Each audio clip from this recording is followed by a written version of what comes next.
Good morning, I'm Blake Wyckoff here to do a quick tutorial for you on the Honeywell TH8321 Wi-Fi thermostat. Great thermostat, Wi-Fi compatible, gives you features to monitor, adjust, and change any settings of your thermostat from around the world. Anywhere you are that you may have internet access, you can look back to your home, see what your thermostat set point is, ensure that it's maintaining temperature. It can send you an alarm if the temperature drops below a certain point to let everybody know, hey, I need service at my home. So a great safety feature that if you are out of your home or away on travel, it can notify somebody that there's a potential problem at your home.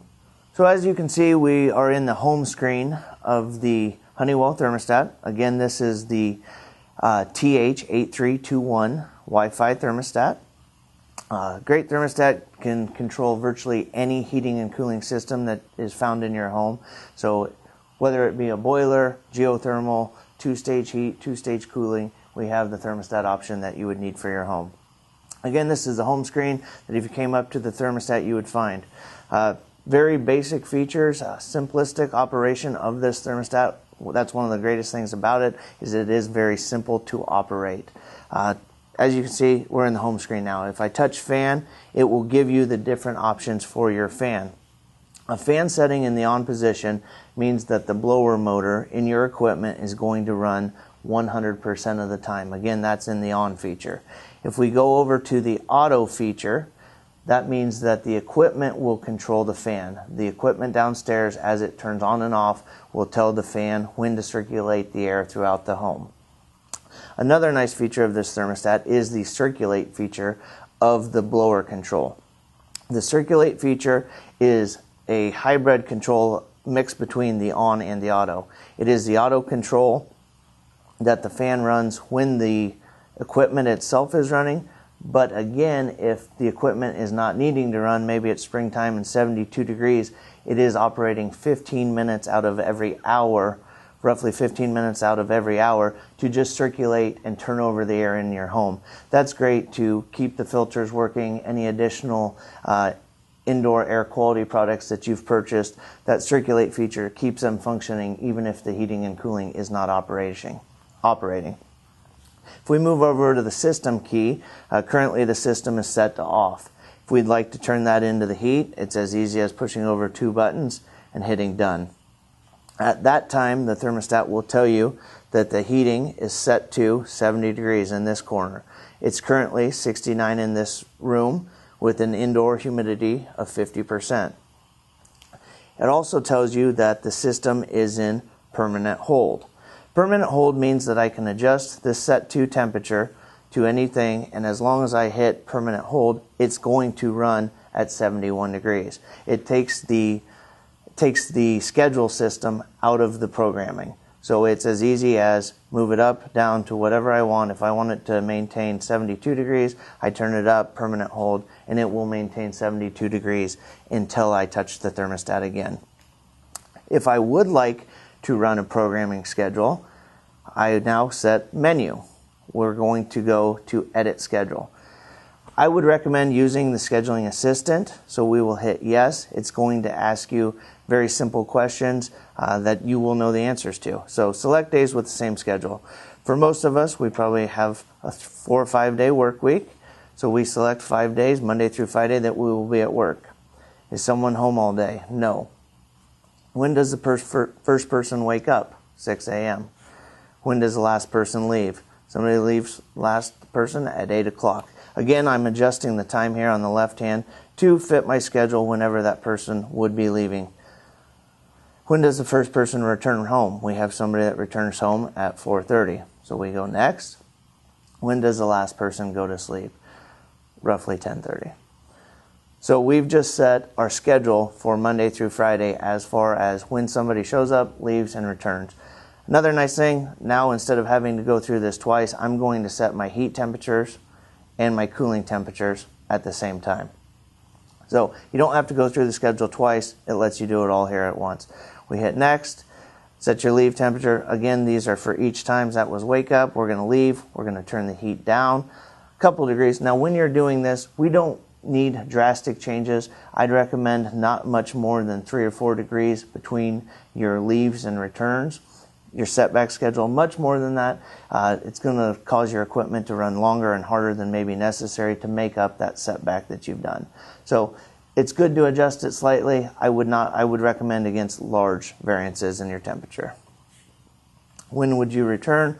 We're going to turn that heat back up. We're going to turn the cooling back down so it's nice and comfortable when we get home. And finally, when we go to sleep, we can cool it off a little bit in the house as we'll be under the covers. Again, as we go through this, we can schedule the fan at the same time. I will show you how to walk through this. So when we wake, we want the fan setting on. We're going to circulate that air in the house, get that air moving, and again, using that indoor air quality equipment that we've paid for. When we leave, because the temperatures are going up in the house and the equipment's not going to be running as much, I personally would recommend that the fan setting be set to on. But again, if we want to adjust that, we can turn it to circulate. Maybe we don't want it running all the time, but we still want to circulate the air in the home. So 15 minutes out of every hour. When we return back home, we're going to leave it in the circulate mode so that it's just running a little, even if the equipment isn't using that filter. When we're going to sleep, set it to auto so that that fan is only running during when the equipment is calling up. Some people find it like a ceiling fan in your room. They like that continuous noise. Personally, in my house, it is running all the time. It runs 24 hours a day, basically 365 days a year. So if we want to schedule more days, we can click yes. We can go through and select Saturday and Sunday, and we could quickly walk through this. When we are through this schedule, and I will go through this quickly, we're done, and we can schedule more days. No. Review schedule. Yes. It will walk you through each day and what your wake time is. If you look above the wake, you can see this is your wake time and the settings that you have it set through from Monday through Friday. I can look at the leave time, the return time, the sleep time. I can look at Saturday and Sunday, how they have a different schedule. Again, we're looking at the sleep schedule for Saturday and Sunday. When I'm finished here, I hit done, and the thermostat saves its settings. Another feature of this thermostat, if you happen to get fingerprints or a child comes up, touches it, gets it dirty, if we go home, we go back to the menu screen, we can come down to the clean screen option. We select clean screen and it'll ask you, would you like to clean the screen now? If we select yes, it will give you 30 seconds that none of the wiping or touching or anything will adjust any of these settings. I'll select no so we don't wait 30 seconds as I wipe off the screen. But it is a nice feature. That way you can clean the screen without any fear of changing any of your settings that you've set previously. Back to the home. Again to the system, if these are manual changeover thermostats. In other words, to change from heating and cooling, it is something that you do. To change to cooling, we'd go to System, set it over to Cool, and be done. Same thing if you were looking, it's 70 degrees outside, beautiful spring or fall day, you want to set the system off, we can go to System, turn it off, and hit Done. That will leave the system off until you decide to turn your heating or cooling back on again. Thanks for watching our video today on the basic features of the Honeywell TH8321 Wi-Fi thermostat. Look for our follow-up video on how to connect this thermostat to your home's network and give you that ability and the access to maintain and monitor your thermostat settings from anywhere around the world. Any further questions, feel free to give us a call at 515-287-6000, 515-287-6000, or visit us at wyckoffcomfort.com. Thanks again for watching and have a great day. Wyckoff, for peace of mind under your roof.